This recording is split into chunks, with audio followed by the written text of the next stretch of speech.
রাজধানীর বনানী থানা এলাকার জাকারিয়া হোটেলে দল বেঁধে ঢুকে হোটেল ভাঙচুর ও দুই নারীর ওপরে হামলা করেছেন যুবদলের নেতাকর্মীরা। গত মঙ্গলবার রাতে বনানী থানা যুবদলের আহ্বায়ক মনির হোসেনের নেতৃত্বে এই হামলার ঘটনা ঘটে। তারপর মনির হোসেনকে বহিষ্কার করা হয় যুবদল থেকে।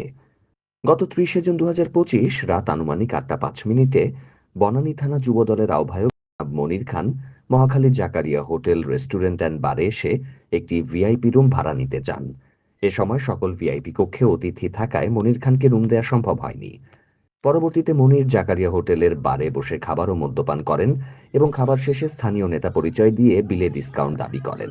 হোটেল কর্তৃপক্ষ তাকে ডিসকাউন্ট দিয়ে বিল দেয়।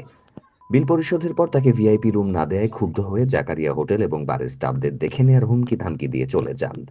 এই ঘটনার ধারাবাহিকতায় গত ১লা জুলাই ২০২৫ তারিখ রাত ৮টা ৩০ মিনিটের সময় জনৈক লিটন চৌধুরী নাহিদ, যিনি মনির খানের ঘনিষ্ঠ বলে জানা যায়, তিনি জাকারিয়া হোটেল এবং বারে আগমন করেন এবং পূর্ব পরিকল্পনা মাফিক একটি গ্লাস হাতে নিয়ে ফ্লোরে ছুঁড়ে ভেঙে ফেলেন এবং বারের স্টাফদের বলেন যে মনির ভাই তোদের হোটেলে এসেছিল, তোরা মনির ভাইকে ভিআইপি কেবিন না দিয়ে অসম্মান করেছিস। আমরা মনির ভাইয়ের লোক, তোরা মনির ভাইকে চিনে রাখবি। এই বলে পুরো বার ও রেস্টুরেন্টটি ভাঙচুর করে। কর্মচারীদের এলোপাতাড়িভাবে মারপিট করে তাদের হাতে, পায়ে, বুকে, পিঠে সহ শরীরের বিভিন্ন স্থানে জখম করে। পরবর্তীতে জাকারিয়া হোটেল এবং বারের স্টাফদের এই মর্মে হুমকি দেয়া হয় যে যদি এই বিষয়টি পুলিশকে অবহিত করা হয় তাহলে তারা তাদের ব্যবসা বন্ধ করে দেবে এবং স্টাফদের আরও মারধর করবে।